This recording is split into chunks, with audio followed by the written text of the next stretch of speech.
Guidance is internal. Ignition sequence starts. 5, 4, 3, 2, 1, 0. All engine running. Liftoff. We have a liftoff.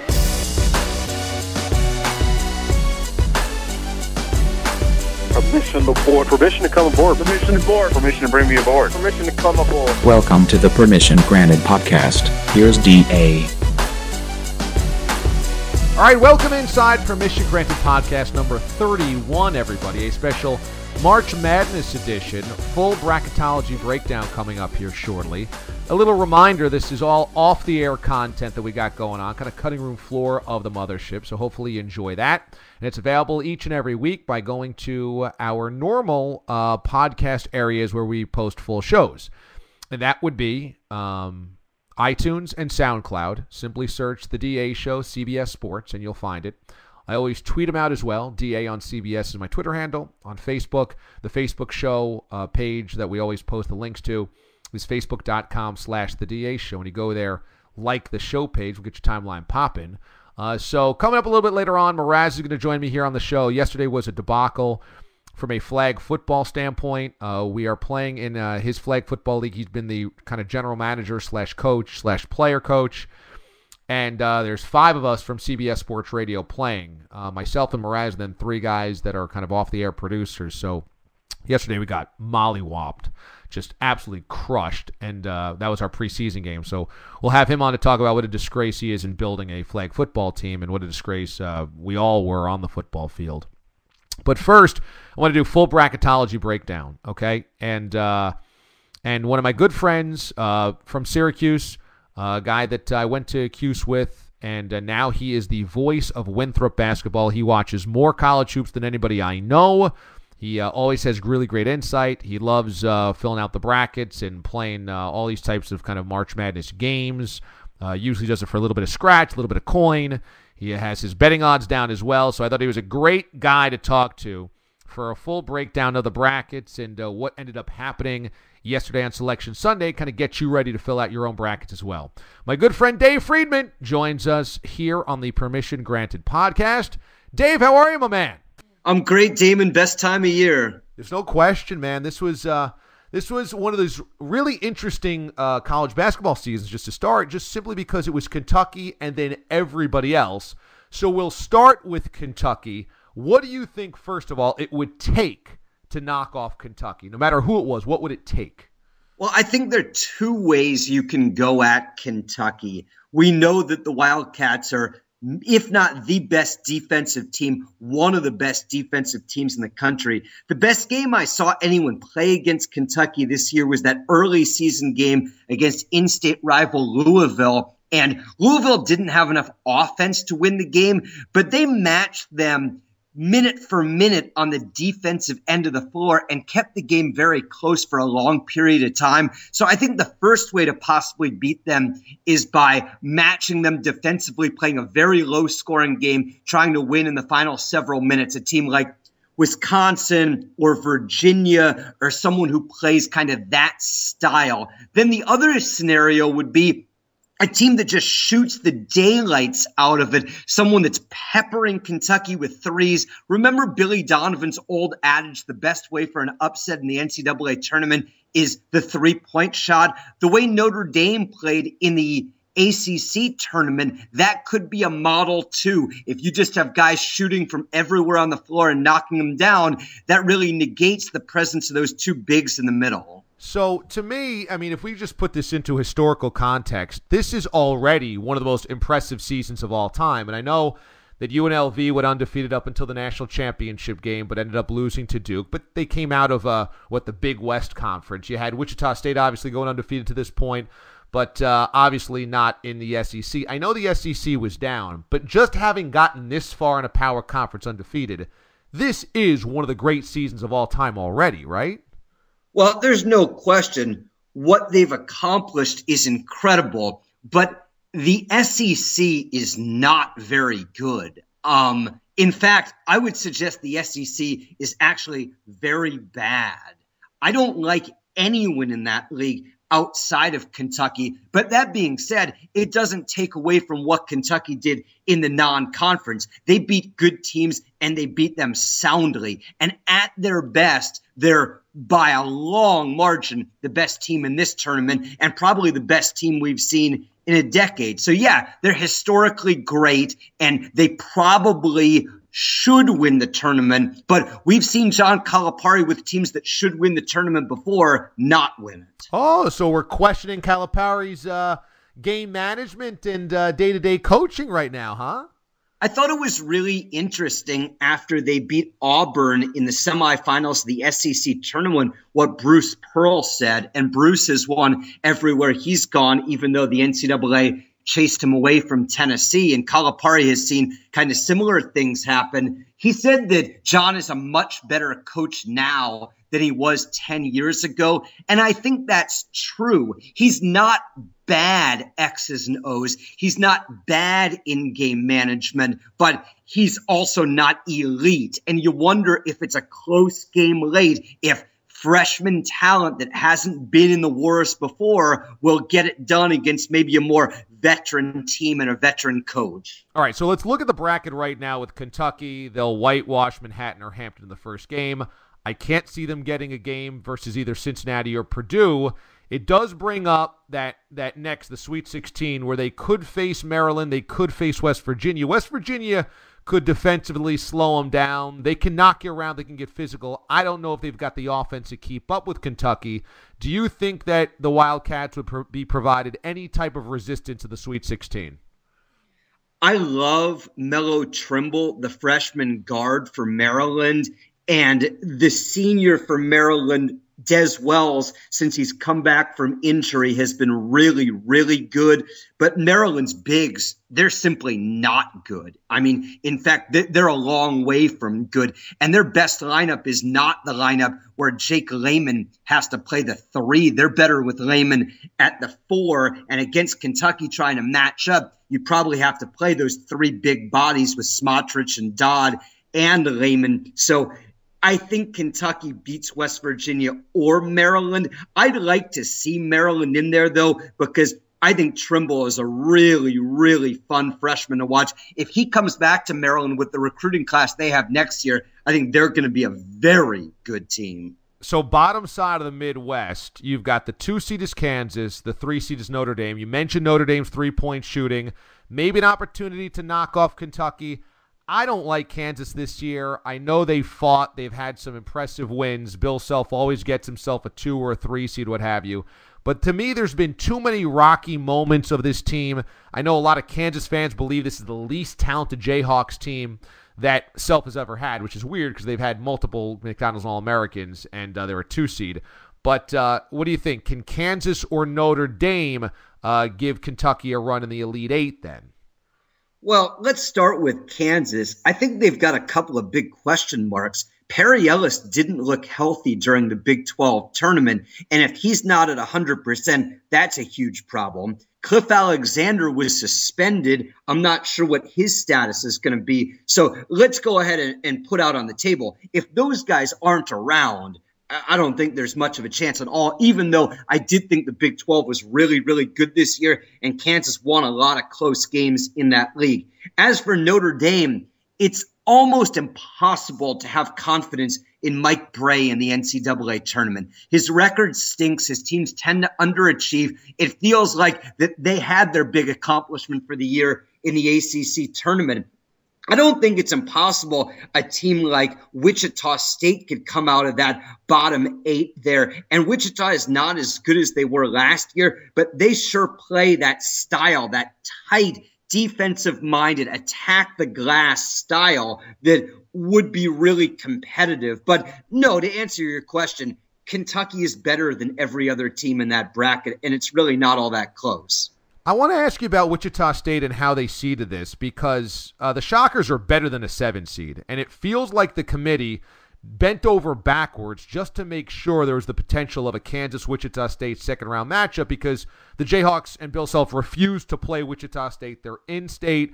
Wichita State wants a piece of them. They will not play the Shockers. So Is it cool, is it all right that the NCAA committee made Wichita State a worse seed just to get them to play the Jayhawks in the second round?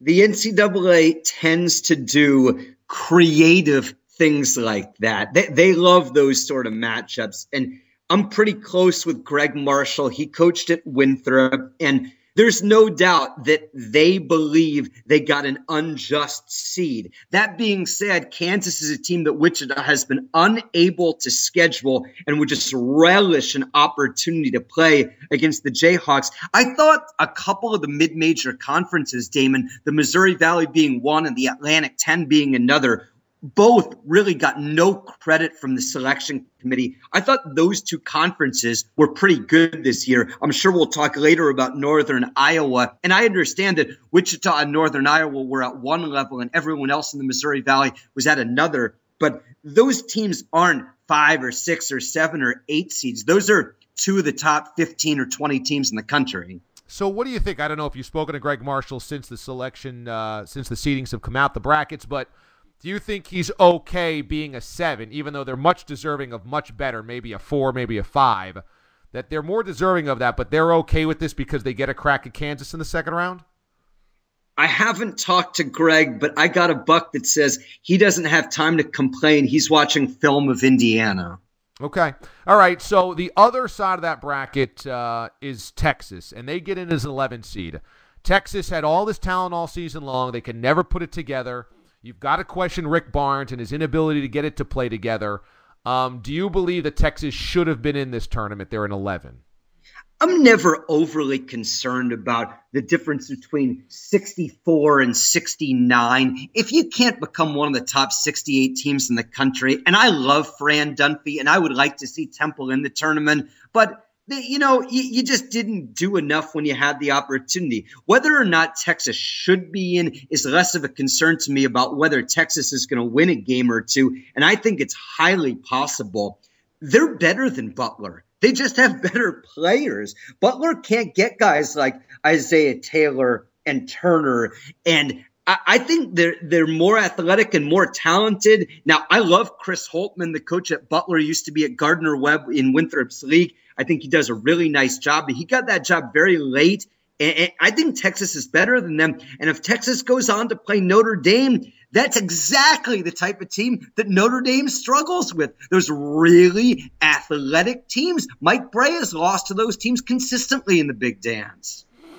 Do you got Kentucky coming out of the Midwest? Yeah. Okay, same here. So with Texas, the same kind of conversation happens with UCLA. A lot of people felt like the Bruins didn't deserve in. UCLA got in as an 11. They're not even in a play-in game. They're actually in the first round of the second round. What do you want to say? The round of 64. If we switch over there, the South region, did you think UCLA belonged in? Because I did not. Again, if you told me that UCLA was playing Temple or Colorado State on a neutral court, I can't tell you that I think they would lose. They're not great. It's not a vintage UCLA team. And Steve Alford has also struggled in the tournament. But from a talent standpoint, they have better players than Temple and Colorado State and the other teams that didn't make it. I know the committee talked about the eye test. I've seen UCLA a lot. I think watching Bill Walton and Dave Pasch do those games on Wednesday and Thursday nights is absolutely must-watch television. And I've seen the Bruins play really well, and I've seen them play really poorly. But their upside is greater than the teams that didn't make the tournament. Shameless Dave Pasch plug, a fellow Syracuse grad. Nice job. Oh, Pasch is the best.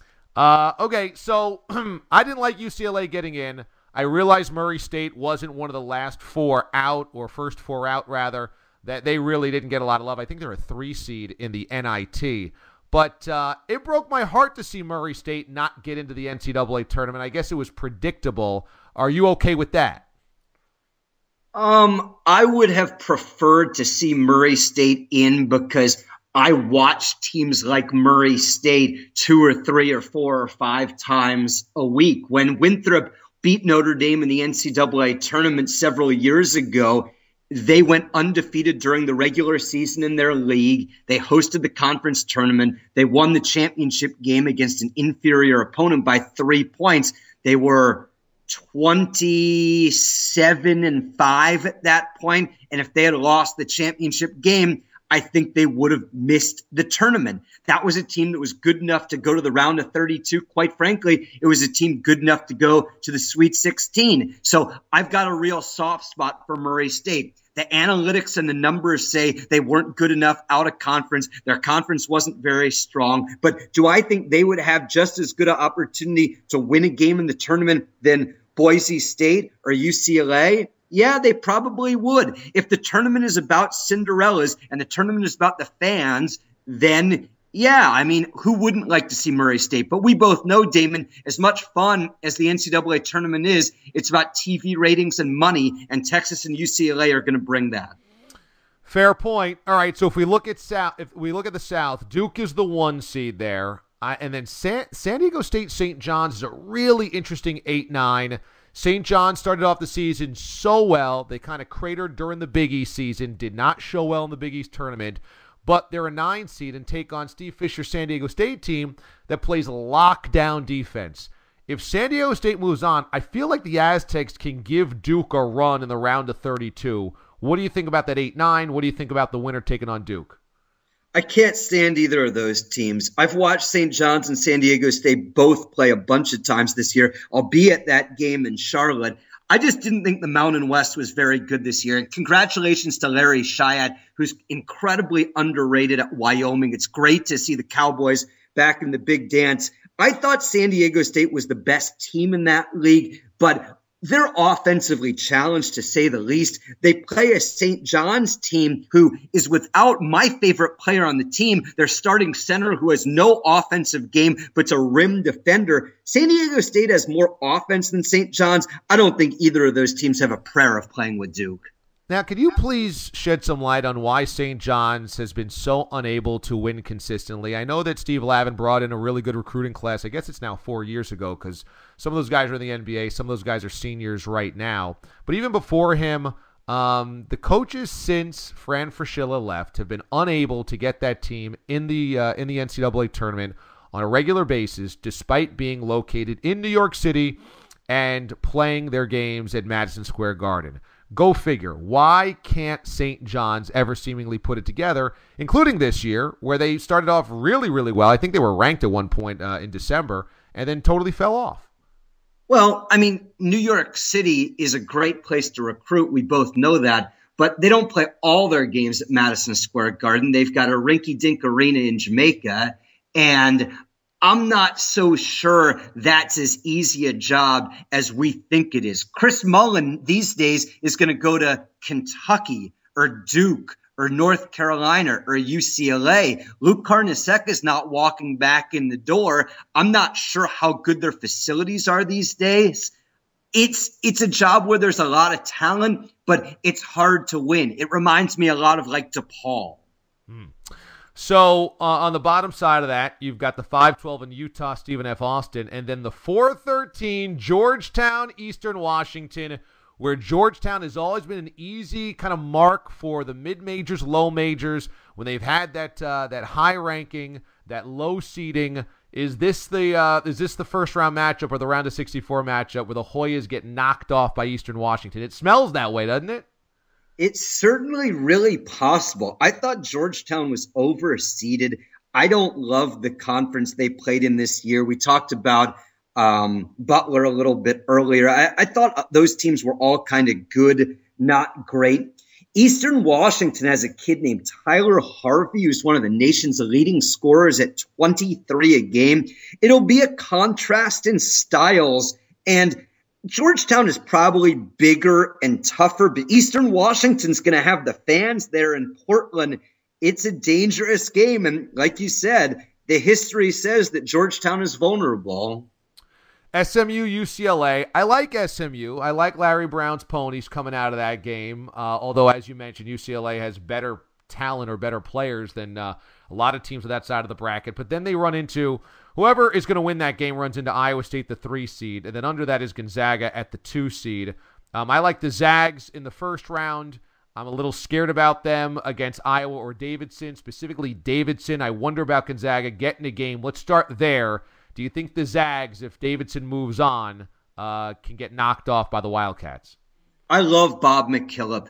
Davidson's coach was no one-hit wonder with Steph Curry. He's won over 500 games, and they play the beautiful game. There are a few teams in this tournament. Belmont with Rick Byrd is another one that kind of play the game the way it was invented to be played, with great spacing and passing and ball movement. Davidson really only shoots layups and three-pointers, and they're very, very good at doing both of those things. Iowa's kind of a difficult first-round opponent for them because Iowa's kind of big. I think either of those teams have a good crack at Gonzaga. I'm a WCC homer. I grew up out there. I love those West Coast teams, the St. Mary's of the world, and San Diego and San Francisco and Santa Clara. But I thought the WCC was not very good this year. So, yeah, I could see Gonzaga getting knocked off by Iowa or Davidson. But against Iowa State, I think Fred Hoiberg is absolutely elite. He runs NBA-style stuff in the college offense. I think Iowa State with George Niang is really, really good. Morris and McKay, Long, they're deep. I like Iowa State a lot. I do too. I love Iowa State, and actually I pick them to come out of this bracket. They're going to be my Final Four team coming out. I like them against Gonzaga in a big way. I like them against Duke in an Elite Eight. I think they're the best team in this bracket. I know people love Duke. I think that a Blue Devils Cyclones matchup would be amazing, and I actually like the Clones in that matchup.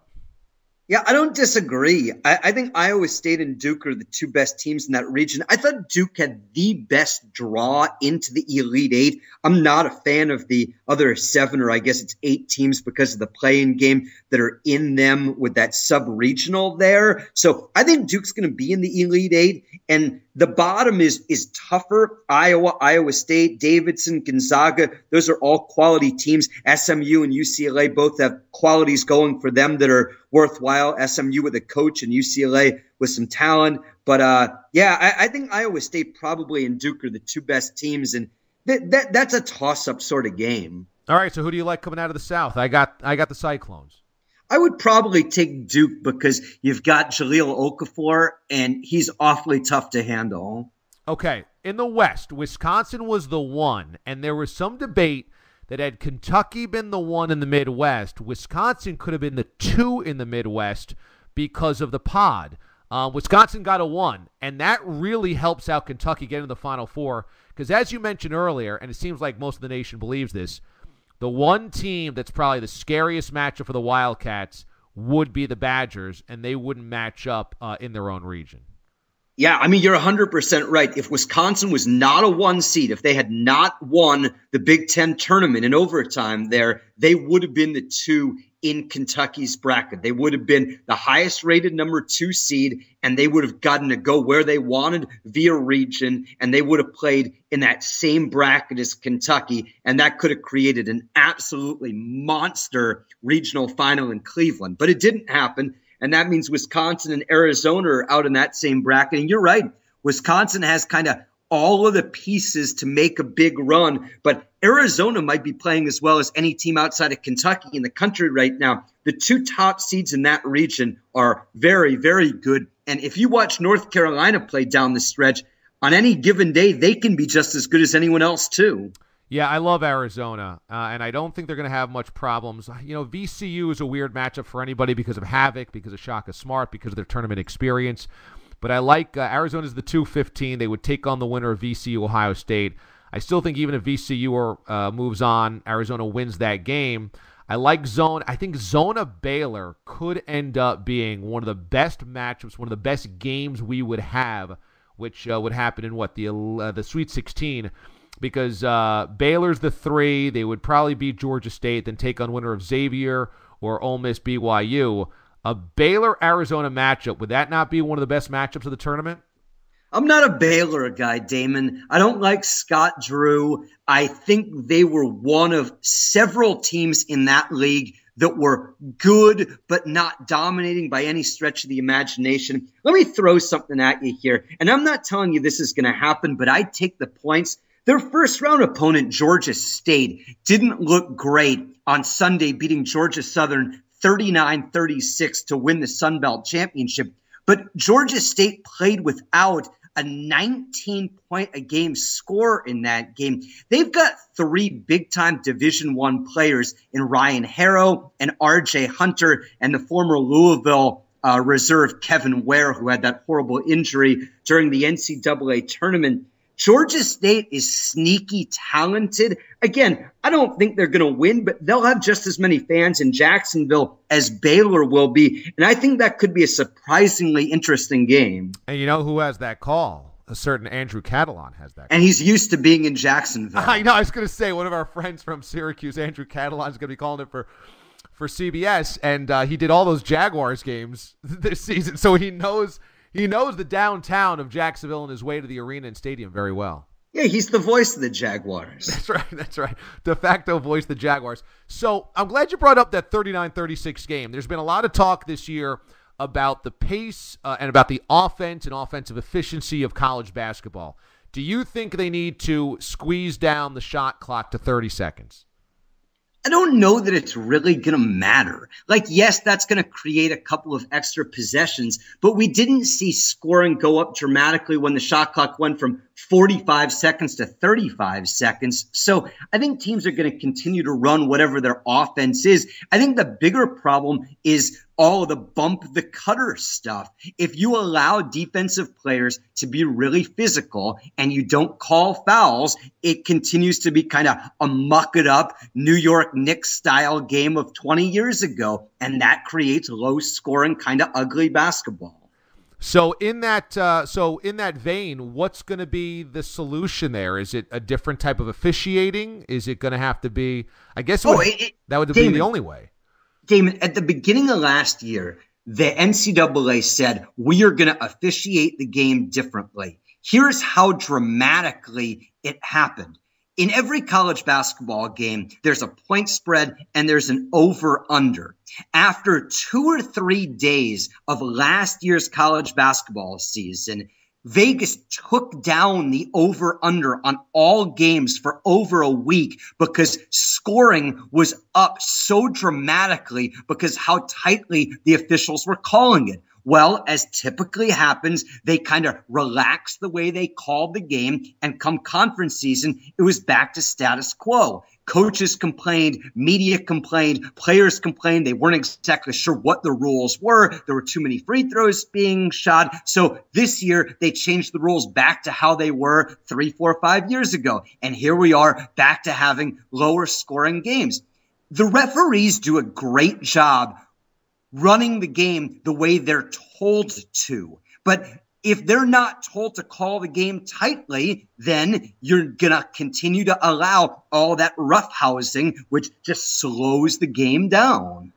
So, and because of that, it's frustrating that they would have reverted back to the original rules. And I wonder, Seth Davis brought this up in Sports Illustrated, that maybe this is an effect of having all of the people on the rules committee come from mid-majors or low majors, and those guys would have a vested interest in the upsets happening. And the upsets happen, as you mentioned, when possessions are fewer, when points are fewer, and you can play games in the 50s and 60s, because games played in the 70s and 80s, it feels like they'll almost always go to the more talented team, the high majors, the elite programs. Do you think it's part of the reason why they went back to the original rules?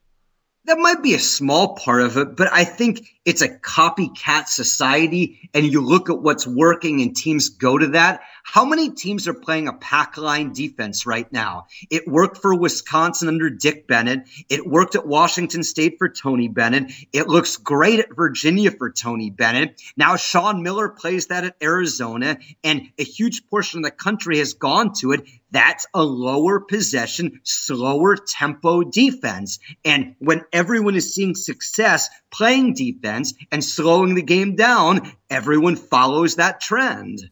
I guess because of that, do we feel like Wisconsin's going to come out of the West? I feel like we're headed for Wisconsin, Arizona in the Elite Eight, but Wisconsin's the one. They've been one of the best teams all season long. They've got one of the best players in the game in Frank Kaminsky. What do you think? Do the Badgers move to the Final Four?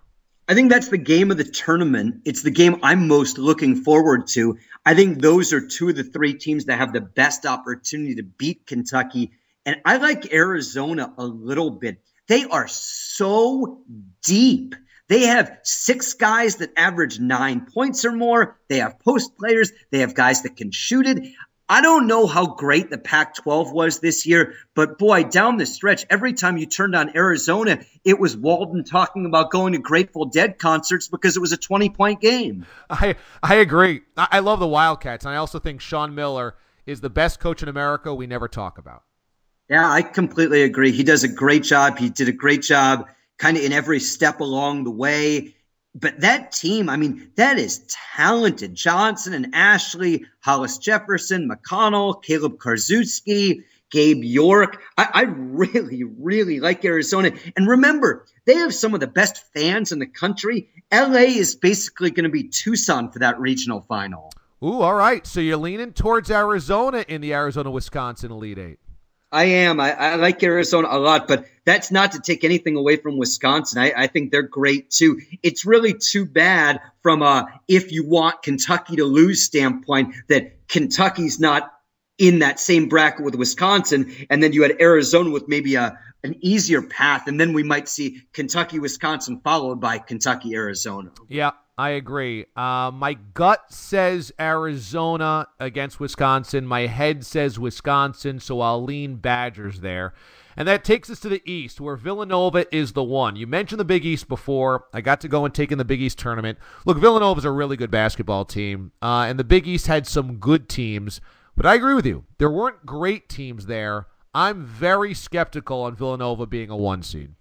I don't like Villanova. I can pick 10 teams in the tournament I like better than them. And that's not to say that they're not talented and not to say they can't win the national championship, but they are not my favorite squad in the bracket. In fact, I would look at Virginia, I would look at Oklahoma, and Northern Iowa. I probably prefer all 3 of those teams in that region. Yeah, I think that Villanova also could get a good game in this second round. I mean, in the round of 32, they'll play the winner of NC State LSU, 2 power conference teams. As we mentioned, the SEC was nothing great this year, but LSU has some athletes. NC State has had a couple of very impressive wins by double digits over good teams like Duke. I think that second game Villanova plays can be real scary. Yeah, I'm not sure if there's any team in the country that gets less out of more talent than LSU. I don't think they should be in the tournament. The way they lost that quarterfinal game in the SEC tournament to a bad Auburn team was embarrassing. But on the same note, they beat Arkansas on the road to end the regular season. So they've got the talent. I just have no trust at all. NC State, boy, I think Kat Barber at point guard is really, really good. And the way they have an opportunity to shoot the ball, Trevor Lacey can go off on any day. Ralston Turner is talented. Yeah, I think NC State would give Villanova a really good game. So can you explain to me how in the SEC, with all these wonderful athletes that come out of the region, all of those SEC states to play football, don't translate, and they can't get elite basketball players to either stay or develop them as well? We just saw Anthony Grant get canned at Alabama, only 1 NCAA tournament appearance in 6 years. Looks like Auburn found something in Bruce Pearl, but why can't the SEC, you mentioned LSU, all these football regions, why can't they at least have small, sustained pockets of excellence in college basketball? I just don't think they really care that much. I mean, they're paying their assistant football coaches more than their basketball coaches. It's not a priority. It's a societal thing. They get amped up for those handful of football games at home each year, and basketball is secondary or maybe tertiary after spring football. It's just not a high priority. When you look at the other side of that bracket, you've got, as you mentioned, Northern Iowa in the 5-12, Louisville in the 4-13 against UC Irvine. I'm not a fan of Louisville. I did not like the way they played down the stretch after the Chris Jones situation. I think they were real rattled. I think Louisville is an easy mark for Northern Iowa in that second round. The problem is there's always a 5-12 upset, and they made Northern Iowa a 5, and I think that was unfair. Don't you think NIU was better than a 5 seed? I did. I'm a big fan of theirs. I love the way they defend, but they also shoot at an extremely high percentage. Seth Tuttle could really be the breakout guy of this tournament that everyone's talking about at the end of this weekend. But yeah, I thought they were probably a 3 or a 4. And Wyoming is a team. Remember when Larry Shiat went to Florida, Billy Donovan gave him a lot of credit for them kind of getting over the hump and winning national championships. He's a guy that can X's and OU. So yeah, it's not a fabulous matchup. I do think Northern Iowa is more talented, and I think that run they made with Ali Farouk-Manesh a bunch of years ago probably, shows that Ben Jacobson knows what he's doing and he can prepare for a game like this. Louisville is interesting in that they have all those big bodies. I mean, they can really lumber along. Wayne Blackshear's kind of an X factor, the way he can play both in the pivot on the perimeter. But yeah, I like Northern Iowa. Rick Pitino scares the daylights out of me in the NCAA tournament, but I do think Northern Iowa probably gets out of that 4-team sub-regional. I like Northern Iowa coming into the Elite Eight. I think they can knock off Villanova if Villanova is not already knocked off. I like NIU. And on the bottom side, as you mentioned, the 2 top seeds, Virginia the 2, Oklahoma the 3. I would lean Virginia. They've had back-to-back years under Tony Bennett where they're excellent defensively. They get it done in the ACC. Do you see any way that Virginia or Oklahoma aren't battling in the Sweet 16 and then on to the Elite Eight? Well, I mean, it's worth talking about Michigan State. They looked really good in the Big Ten tournament, and Tom Izzo certainly knows what he's doing. But I think those are the 2 best teams. Oklahoma concerns me in that I don't love Buddy Hield, their star player. He sometimes is subject to taking some bad shots. I thought he did that against Iowa State in the Big 12 tournament. That being said, I like Lon Kruger. His record in the NCAA tournament is not great, but I think he's very capable. And they have a good roster in what was a really good league this year. I love Virginia.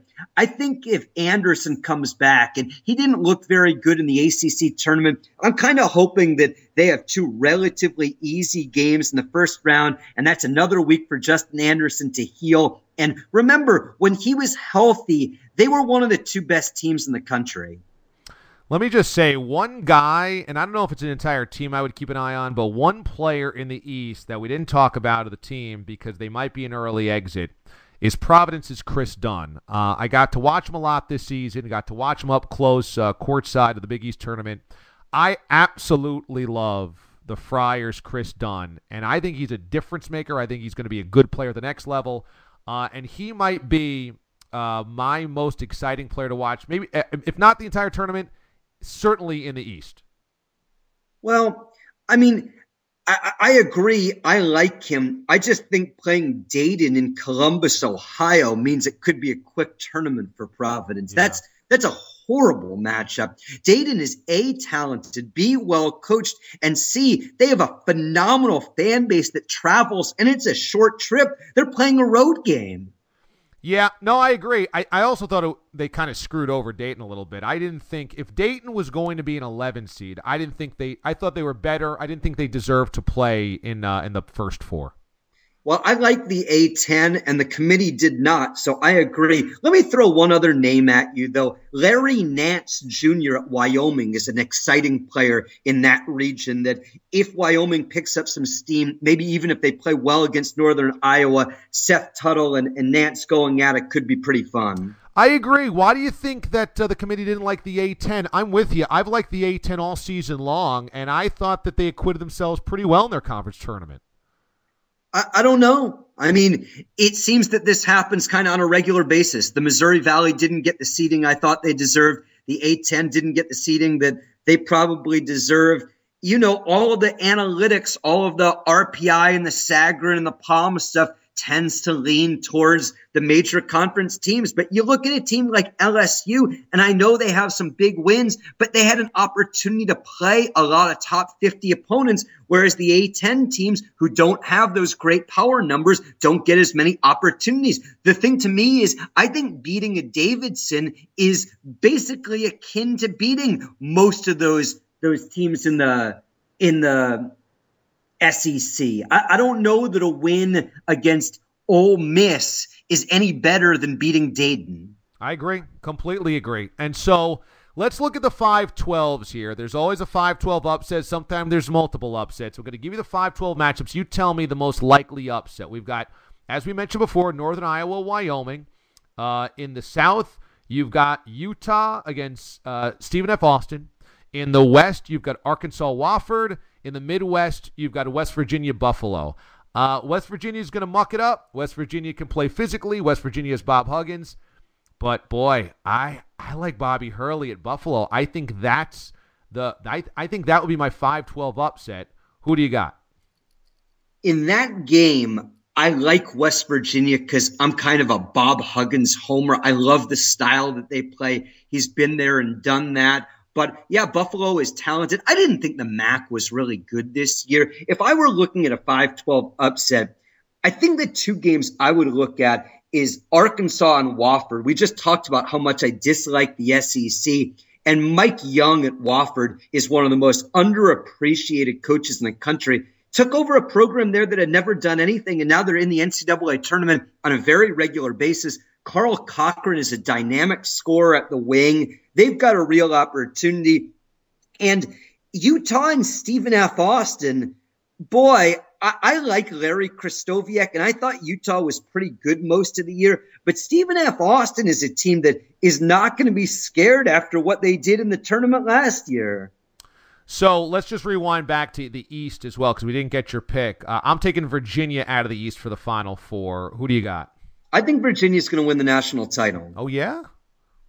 Yeah, I love their team. If Anderson comes back healthy, I thought they were one of the two best teams the whole way. And they have the huge benefit of playing on the opposite side of the bracket as Kentucky. I think the three teams that have the best chance to beat Kentucky are Wisconsin, Arizona, and Virginia. So I would like that Kentucky would get that chance to get upended before they would have to face Virginia. Isn't it amazing what Tony Bennett has done? I mean, UVA has been an afterthought in the ACC for so long. I mean, almost since Ralph Sampson, Virginia hasn't been a real national player.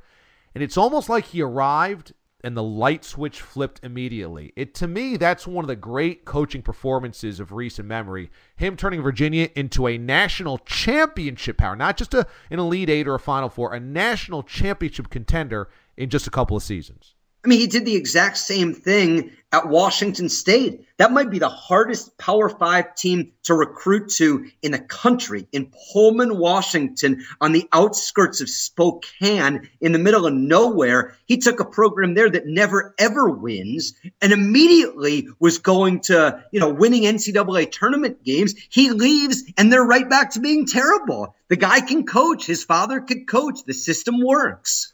All right, so you got Virginia. I got Kentucky. We gave our Final Four matchups. I want to ask you about our alma mater, Syracuse, being the self-imposed ban, but more importantly, what the NCAA found. A lot of Syracuse fans felt like it was too harsh. Did you feel like the NCAA punishment vacating the wins from Boeheim was too harsh? I don't know that I had an incredibly passionate response to it. I think we know that they did wrong, and I think that the report proves that. Did the NCAA come down hard on them? I'm not sure we're going to know that until we see what happens at North Carolina and some of these other cases are adjudicated. Syracuse was wrong and they got punished. Whether they were punished too strongly or not, I don't know, maybe. I mean, you have to set an example if you're the NCAA. Otherwise, this stuff just goes on rampantly everywhere. So if the next three cases come up and those three places are also punished, I don't really have an issue with it. Yeah, I had two sides of this. I think on the one, there's no doubt they found violations at Syracuse and pretty egregious ones. When you're just kind of like logging into students, players' grades and just changing them, it's bad. And, there's a lot of the academic fraud. While it happens a lot of places, if you find it, you've got to punish it. Vacating Boeheim's wins kind of feels a little personal, and I don't know what the personal vendetta is there. I thought maybe that was a little overboard, but probation understandable, scholarship reductions understandable. I think the fact it was interesting that they did not vacate the championship in 2003. They didn't vacate the Final Four in 2012. They found all the violations in the middle of that. I thought was interesting. It almost struck me as Syracuse kind of negotiating its punishment and saying, we'll take this, but we need that, because doesn't that seem a little too convenient that all the violations were found the year after the national championship and the year before they went back to the Final Four? Yeah, I think it's incredibly convenient. I mean, what I read, and maybe I looked at this wrong, I didn't spend overly too much time looking at it, but I think they said that the national title season was too long ago, was past a 10-year span that they were reviewing, was kind of past the statute of limitations. Let me ask you this, Damon. If Jim Boeheim decides to step away, or the pressure from the editorials and some of the major papers force him out, does Syracuse then have to clean house? Does Mike Hopkins not get an opportunity? And if so, where do they go from there? I don't think you'll ever get public pressure to force out Boeheim. I thought it was indicative of what type of support he has. When the day after all these findings were released, he spoke at a 700-person alumni or booster luncheon and said, I'm not going anywhere, and got a standing ovation for a full minute. I think that speaks to the public support of him. The way Syracuse's administration responded, it was not, we've got a big problem here, we apologize, we're doing better. It was, we don't agree with the findings. So I think in lockstep, the community and the school supports Boeheim. He will not be forced out. Boeheim will go out on his own terms. And thus, I think it's inevitable that Hopkins is going to take over, which I like. I'm excited for Hopkins to take over because I think he's a good assistant coach, and I'm excited to see what he's got. But a lot of people thought the sky was falling on this. I don't. I don't think this changes Syracuse much. It might change them from a Final Four contender to only a top 25 type team because scholarship reductions are real. But I don't really think it forces Boeheim to do something or the administration to do something they didn't want to do. Yeah, I think I agree with you in terms of the public sentiment. And I think the actuality of it is probably exactly what you say. He'll go out on his own terms. I'm not sure I agree with what you said about Hopkins, though. I've always wondered why a program like Syracuse, a perennial top 20 or 25 program, would be so prone to accepting a head coach that had never done that before. It didn't really work out for Bill Guthridge at North Carolina. Syracuse can attract one of the best young coaches in the country, whether you think that's Shaka Smart or someone that goes on some huge run in this tournament, or Greg Marshall or Brad Stevens now with the Boston Celtics. Why are you so confident that a guy who's never called a play is ready to take over that program, whether it be next year or 5 years from now? That's a fair question. I think my confidence comes from he's the major recruiter, or he's at least one of the two major recruiters on staff. So the talent I don't think would drop off because he's doing all of that anyway. I also think if you're wedded to the 2-3, which I'm not, I wouldn't care if Syracuse wanted to break away from the 2-3. He's learned every single day under Boeheim, and in a lot of ways, I think he's already running the program. I mean, don't you feel like Boeheim shows up, he goes through some of his practice, but he's mostly like on the treadmill or the stationary bike and kind of letting Hopkins and the assistants run it anyway. I think most of what they're doing is not, and we both know Jim Boeheim's not a great in-game manager. I don't know if he's a great motivator at 70 years old as well. I don't know if he connects with the kids anymore. I kind of feel like Hopkins is already running the program. I actually disagree. I think in-game management is what he does best, because they don't run a lot of plays and the system isn't all that complicated. I think he tends to push the right buttons during games, and that's precisely what I don't know if Hopkins is going to do. He's also the figurehead of the program, and he leaves. I'm not sure a clean break isn't better off. We know Shaka Smart can win. We know Greg Marshall can win. We don't know if Mike Hopkins can win. Fair. I had never really thought about the Shaka Smart. I love Shaka Smart, and I'm amazed that he hasn't left VCU already. But I would tend to agree. If you put Shaka at Syracuse with the Mello Center, the facility, the practice facility, which is a really high-end facility and a great recruiting tool, the Carrier Dome, the ACC, and already some of the pipelines they have to Philadelphia, D.C., New York City for recruiting, I tend to agree. I think that Shaka Smart could probably elevate that program to a pretty elite level. I mean, very simply, would you have more confidence going into next year with Shaka Smart running your program or Mike Hopkins? Probably Shaka. I guess in a lot of ways, I feel like Hopkins is just the very obvious kind of parallel to Boeheim. I don't think they would drop off necessarily. Now, that's not to say they've gone to a ton of Final Fours and national championships. They've had a lot of bad tournament losses. So maybe Hopkins would just continue that. But I don't know. I've always felt like he would just be the natural extension and it wouldn't fall off. Whereas, now that I think of it, Shaka might actually elevate it to higher than Boeheim has it. Where, let's face it, I mean, there's been a lot of early exits that Syracuse was better than the team they lost to. I think the Richmond Spiders are still talking about it. Yeah, they're celebrating. Vermont is celebrating. There's been a couple of them. Yeah, there certainly have. And, again, Syracuse is a great program. And Mike Hopkins is probably going to get that job, and he deserves it maybe for all the time put in, but the easy decision isn't always the best decision. Fair. This was Bracketology with my friend Dave Friedman, who's the best. He's the voice of Winthrop basketball, and you can follow him on Twitter at Friedman_Dave. You feel good about your brackets? You going to enter like 13 different pools, or you only do one? I play games with kind of various points. You draft some players and you pick some games and you get points for upsets and stuff like that to keep it interesting. But yeah, I mean, I've got one game I've been playing for over 20 years, and I'm going to play Virginia in there. I think they're a good long shot. You and I like to go to the racetrack, and you know how I feel about return on investment. Picking the best team and the most probable team isn't necessarily the best bet to make, and I think Virginia provides the best value. Return on investment. I'm just going to start calling you Roy. Just ROI. Friedman is just AKA Roy. As long as I'm getting that ROI, I'm perfectly fine with them. Dave Friedman, thanks for joining us, buddy. Great to talk to you. All right, thanks to my friend Dave Friedman, voice of Winthrop basketball, for doing a lot of bracketology with us. Hopefully you guys enjoyed that. Once again, you can always subscribe to the podcast, Permission Granted Podcast, all off-the-air action that we got going on here, by going to iTunes or SoundCloud and typing in The DA Show CBS Sports, or you can find us on YouTube, youtube.com/The DA Show. This podcast is available on all those platforms each and every week. All right, joining us now for the second part of the podcast is Mraz, and yesterday was not an easy day for the staff of the DA Show. Mraz, how you doing?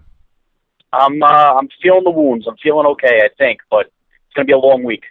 General manager / coach / player. He's kind of like Pete Rose in a lot of ways of the mid-'80s Cincinnati Reds, or Bill Russell back with the Supersonics, I think. And that is Mraz has built our our flag football team for the ground up. He's played in this flag football league before out in Long Island, and this is the first year that other members of the CBS sports staff are going to be part of it. So I'm part of it. Adam Grassi is part of it, who's a producer on the Doug Gottlieb Show and the Jim Rome Show. Mike Biseglia is part of it. He's the executive producer on the morning show, Gio and Jones.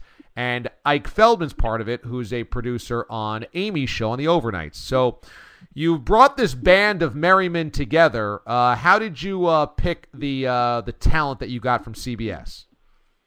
Well, to be honest, it was really random. When it first started, I threw on my personal Facebook a little, hey, I'm trying to get a team back together kind of deal. And Mike Biseglia was the first one to kind of reach out and go, hey, I want to play in this league. And then from there, he kind of spread it throughout the newsroom, and one by one, the chatter began to pop up, and more guys wanted to play. So I looked around, I said, all right, these guys all look like athletes. I think I can make do with the guys around the newsroom and then the guys I have from back home, and let's try to see what we got here. Now, you've played in this league before. We've added 4 new bodies, all from CBS Sports Radio. What happened to those 4 roster spots? Well, the thing is that you're not just the only 4 new guys. There's only really 4 guys on the team I've played before. A lot of the other guys are friends I've had who've never played, who've always seen me play and wanted interest. So this really is a brand new team from the ground up. So really, it was like I added 12 new guys, if you will. Well, okay, so why was there this huge defection? I mean, you've played in this league before. Where did everybody else go? Well, what happened was when I got moved to defensive line about a year ago on a team I was on, I realized that position really isn't for me, and I, decided to go on a diet and lose weight or whatever. And there were a couple of the guys who didn't really like playing there, and I got the idea, you know what? Let's start a new team. Let's, bring back the old team name that we had when we first started playing way back when with the Young Guns, And let's start a brand new team with a bunch of rookies, but I'll keep a couple vets I know I can rely on, and let's see what we got here. Oh, boy. So this is like Paul Brown starting up the Cincinnati Bengals, defecting from the old Cleveland Browns organization, stealing most of the color scheme and everything, playing in-state, and wanting to show up your old employer. That is 100% correct. From everything from the playbook as well. So yesterday was our first preseason game, but it's only going to be one preseason game, and thank God. I got to tell you, a lot of new bodies, a lot of new looks, not a lot of chemistry, and I don't even know what the final score was. I know we were shut out. Some are saying it was 42-0. Others, I thought it was 31-0. But it was no officials, a little bit of an unofficial day. What do you think the final score was, if you had to guess? I know for a fact it was 31-0. They gave up 5 touchdowns, scored none, and they went for 2 every time and missed on all 5 2-point conversions. Okay, so that was the one thing we had going for us. We had great goal line 2-point conversion defense. Right. You know what? It might have been 30-0 then if I think about it, if I do the math right. 5 times 6 to get me to 30, so 30-0, yes. So, yeah, if we have a team going for 2, that's the best part. Let them go for 2 all day. We can stop them. So let's talk about you and I and how the performance was. I walked in there, and I would say I'm probably 10 years older than anybody else that is playing. It seems like there's a lot of 20-somethings in there. I'm going to be 36 coming up here in a couple of months. I feel like I was probably the oldest by a mile, and I certainly played like it. You had me out playing corner, and I don't know how you decided to put me at corner, but I was at corner. I was okay in the first 2 drives. Then they realized they could pick on me, and they were going after me like Kyle Arrington in the Super Bowl. Yeah, it wasn't pretty. I got to be honest. After the game, I do a little, all right, who was good, who was bad, who could we work with? There are about 4 guys on the bad list, and to put it point blank, you were there. You were there. We got to work with you here on defense. I think a move to safety might be coming. It was a very unimpressive showing. And can we get some cleats on, by the way? You're slipping all over the place. It was like you were playing on your ass all the time. Well, that was a big problem. I didn't bring cleats because I kind of felt like we were just kind of going to go through half-hearted motions. It was also freezing cold yesterday. So I didn't bring my cleats. I didn't have gloves. I kind of half-assed, I'm not going to lie, in terms of my preparation. And then we got out there. We're playing a bunch of guys who are 10 years younger than I am that have played a long time before. They're playing in a level above me, or above all of us, rather, a level above what we would compete at. And they've played together forever, so they have all these like signs at the line of scrimmage and all of these things that they're calling out and all of these plays. And I'm going, I thought we were just going to go down here to play ball in the backyard. So, yeah, once they found out, they also had a height advantage on me. They stuck that big guy Keeks out on me a couple of times. So I was really Devin McCourty, who had gotten torched so much as a young corner, they had to move into safety. It had to be done. You're right. They played together a long time. They've been in the league a long time. And that's what I'm trying to tell. There was a lot of guys in the CBS Sports Radio newsroom coming up. Oh, how hard can it be? You go out and you play in the street. A lot of the guys I have that I've been friends with have been like soccer players for a long time. How hard can it be? We just run around. You have some fun. There's a lot of stuff that goes into it. You got to understand the fundamentals of football before you step on the field. And it was like, if it wasn't for me and the quarterback / co-captain Nando, nobody knows what you're doing out there. We're trying to draw plays in the dirt to give everybody a visual. It was rough. Well, our quarterback, so we're calling him Mad Dog or Mando? Mando. Boy, can you learn the quarterback's name before opening day? No, please? I know that he's Mando. I thought you said Mad Dog. I didn't know if that was his nickname. So No. Mando is our quarterback, and he is a Ben Roethlisberger clone. He's big. He's thick. He can throw it. He can throw deep. He also likes to run on the move. He looks like Roethlisberger, plays like Roethlisberger. The only thing I would say was Mando, and Mando was a great coach on the field. He was vital. The one thing I would say is when plays broke down, he went deep far too often, and with our lack of playmakers, he's going to have to be more methodical in running the offense. We had that discussion post-game. Me and him sat down over a cup of iced tea and enjoyed ourselves and discussed this. He absolutely knows that. I think that also you got to take into account it was a preseason game. And I think he doesn't know it. Like I knew everybody, he doesn't know everybody. So I think he was also just trying to test out, well, what do I have in playmakers here? And was taking those chances deep to see if he could create, a strike, build some momentum. I think after the game you realize, well, quite frankly, we don't have any playmakers, so it's time to just run the quick slant. Yeah, now you say that thank God it was for you that we had some organization. I mean, stop with that. Okay, Mando was the coach on the field. He was drawing defense on the sidelines. He's showing everybody what to do. You didn't do nothing, man. Our first defensive possession, you had only 7 guys out there. We didn't even have a safety over the top. We're playing with 1 man down. You didn't do any coaching. You didn't do any, personnel groupings. I mean, you did nothing out there. My job was to observe. I wanted to observe and see what I had on a talent level. And then come the regular season, I make sure I'm coaching everybody. I let Mando take the reins of the coaching. But I was sitting back. It's like we had a video recorder where I could work off tape. I was working off mental tape. Yeah. I was watching to see what everybody could do. I even took myself out of the offense for the last couple possessions because I wanted to see what else we had on the field. Well, all I know is this. There was points in time where our team had our offense out there when we needed to have our defense out there after a turnover. It wasn't good. It wasn't pretty. So your organization skills are terrible. Yeah, it was not organized well. I've been better organized in the past. I think the problem was I've never had a team like this where I've had this many guys new to flag football at once. Usually every season there's a couple turnover or whatever, and you get 2-3 new guys, and it's easy to plug in. I'm staring at 13 guys who look dazed and confused, and I think it caused me to get dazed and confused. It's unbelievable. You think a couple people could watch some football on a Sunday and figure out what they're doing. Nobody knows what they're doing. I'll tell you what, also, the opposing team wanted to pick us apart and do it badly. They were looking for blood early. On the first defensive possession, or the second defensive possession, they threw a big wobbler up, and it was intercepted by us. And so we're returning it out of the end zone. That dude Keeks, I think it was Keeks, one of the guys came in like a truck and leveled me on the return. And I'm like, wait, I know it's flag football, and so we're grabbing flags. There's no real intense trucking of anybody. And they were looking. They knocked Gracia on his ass as well. They were really looking for some intense contact. I don't know what you did to this team in past lives, but they were targeting us. Well, the problem was it was their captain's birthday, and the night before, at midnight, I was up. I posted a little happy birthday on his Facebook. I said, prepare to have your ass kicked the next day. Oh, boy. He fed it to his team as a little bulletin board material. Oh. And I should have known better. I should have peacocked before I knew what I was peacocking about. You peacocked with a team that was completely assembled, on the fly. We are an expansion team. Nobody there has played together before, and most of the guys haven't even played before. You're right by expansion team, too. It's absolutely true because I went in with this idea, knowing everybody I had and the positions I envisioned them at. And by halftime, I had basically ripped up that script. I had guys I thought would be great on defense were suddenly top targets at receiver on offense.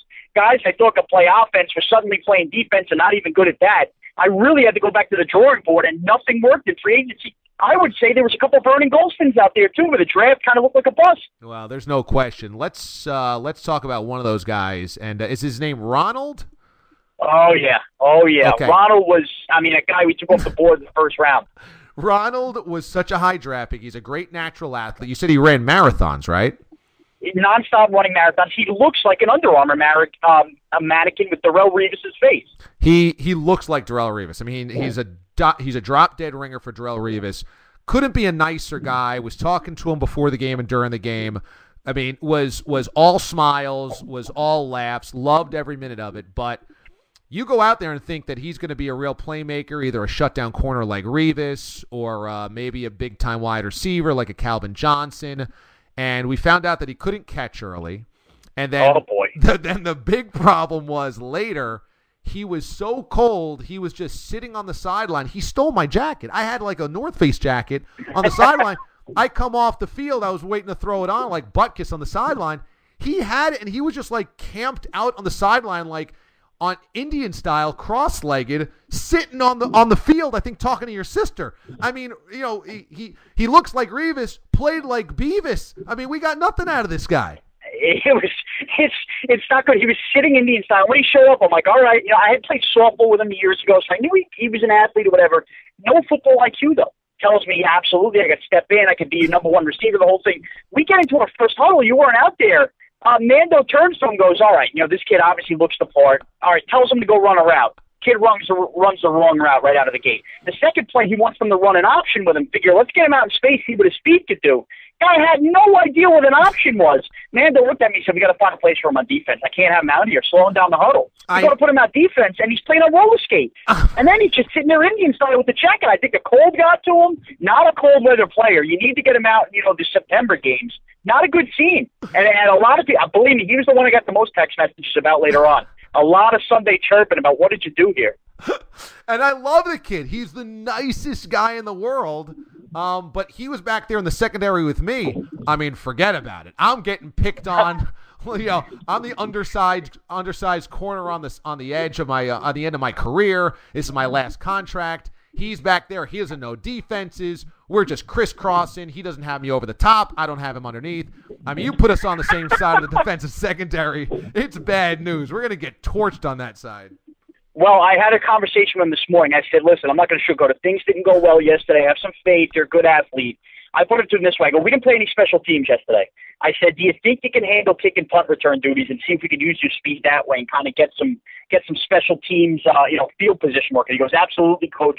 Put me where you need me. So I think he's almost been delegated to a punt return, kick return specialist, and we'll see if we can fit him in the offense and defense after that. All right, he's going to be a decoy of sorts. So I think we'll be much better as we get more organized. I feel okay about it moving forward, but obviously there's a lot of flaws that happen after a 30-0 ass kicking in the preseason game. There's no question. The biggest problem, I would say, is next week we don't have our quarterback. Roethlisberger is out, which this is not going to be good. I would also say, though, are you now a pass-catching tight end? What are you? What position did you play yesterday? I played tight end. When we run the ball, which we didn't have a running back for the first half of the game, I'm big at cracking on the defensive ends. We let the offensive line pull out. You need a nice blocking tight end who also has soft hands over the middle. I got one look pass thrown my way. It was picked off. But believe me, I'm the least of our worries. I don't need the finger point coming at the tight end position. You watch. We get those third and shorts, a lot of those quick. I release off the blitz, dump off first downs. They'll happen. I've been in this league a long time. I'm a veteran. I know what I have in me. Don't point the finger this way. Okay, well, you're an awful roster builder and a terrible coach, but hopefully you've got soft hands in the red zone. So you're like an Algie Crumpler type? A big-time Algie Crumpler type. I love the tight end dump. I get in space. I got the gut hanging over the flag so nobody can really grab it. Break a lot of tackles that way. One thing I would say is there was a pass thrown to you late in garbage time, and it was a little over your head. You barely jumped, and you really couldn't get your arm up. So I don't know if I trust you here. To be honest, I could have really laid out for that, but at that point when it felt like it was 15 degrees and we were down 28-0, I kind of quit on the team at that point. I'm like, I'm not making the play here. I'm not setting the example. It's not happening. I felt the same way. That last drive that we had, there is a floater over my head. I'm playing safety now, and I could have laid out to knock it away with that final touchdown, but I said, what does it really matter at this point? We're losing 24-0. It's the last play. Am I going to lay out on a freezing cold day? I felt like Vladimir Guerrero in an April baseball game. I was freezing. I couldn't move. I needed to be a little warmer. I didn't realize how affected I was by the weather. The weather was brutal. It was supposed to be nicer out, and it was just absolutely brutal. I'll say this. As the weather gets warmer, I think we all will loosen up. I think we'll all be better. And I think also you got to realize, with this preseason game, as cold as it also was about finding out what exactly we have and where exactly can we play these guys. I think I have a better understanding of where guys have to be situated come the regular season. And as the weather gets warmer and these guys now get accustomed to playing where they're going to play, I think the arrow can only go up. It can't go any further down, I think. No, there's no way we can lose any worse than we did yesterday. We couldn't move the football. And I also loved you. You were haranguing the defense on the sideline. You guys got to be better. What are you doing, DA? You're not going to sugarcoat it. You're getting beat out there. You're getting picked on. What's up with you, Ronald? You're picking us apart. The offense had been shut out. Like, you didn't want to admit that the offense was just as brutal as the defense. The offense was bad, but at least I know what I have in a quarterback, and I have faith that we're going to be able to move the ball. I don't know what the hell I have out there in defense. So that's kind of like my point where I know we can figure something out on offense down the line. I don't know that we're going to be able to figure something out on defense.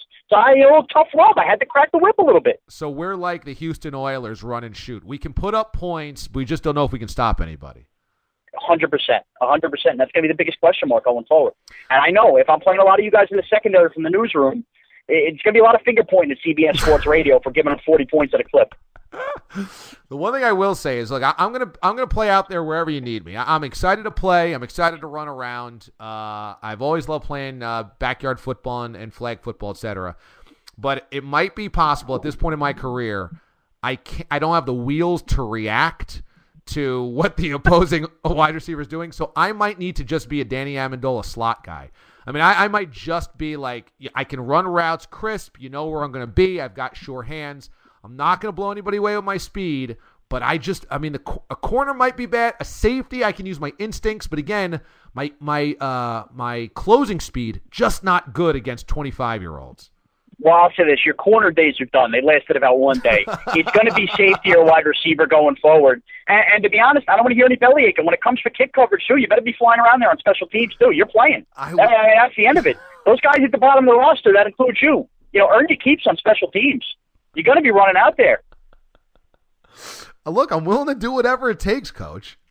You will. You're going to have to. You're going to have to. You know what? When it comes to the show, when it comes to the DA show, you're the coach. They sit back there and do what you want. When it comes to Young Guns football, I'm the coach. You're going to listen to me. And you're going to play safety. If I have to get you in and work you out like a Danny Amendola, and don't just make that comparison because you like the name and you think the name is close either. You better play like Amendola, too, and not get hurt. But, we're going to have to make do. There's going to be I have a Wednesday powwow scheduled for breakfast with Mando. We're going to sit down. We're going to look at the waiver wire, see if anybody made any cuts after the preseason, see if we have to add anybody as well. But we're going to figure something out here because I'm not going into the season losing every game 30-0. Well, look, I walked out of that and I realized my limitations. I also realized I really need to buy something that's red since we're the color red. So that's a big part of my my preparation. Yeah, because if you look good, you're going to play good. Yeah, that's the way I look at it. At least you won't be as embarrassing when people walk away from the field and say, "Oh, how about that guy? He didn't even dress in the right colors." But I will say this: if you are comparing yourself to me, early returns are me running the captain's chair on the show is much more effective than you running the captain's chair on this flag football team. The early returns are the show's much better than the football team. There's no question, but I hope that we can only get to that level. There's a lot of buildings. We can't go off one game. How many times do we say preseason outcomes don't matter in the NFL? The same thing can be said for the Long Island Flag Football League. It's all about what you do in the regular season. The preseason is used for preparation to figure out what you got. I figured out what we got. It may not be a lot, but I can work with it. Mraz, general manager, head coach, coordinator, and player of the Young Guns of Long Island Flag Football League. All right, Mraz, thanks so much. Once again, to our listeners, you can subscribe using iTunes and SoundCloud. Search The DA Show, CBS Sports. We'll put it on YouTube as well, youtube.com/The DA Show. I will tweet it out and post it on Facebook, facebook.com/The DA Show. All right, thanks, Mraz. We'll talk to you next week. All right, take care.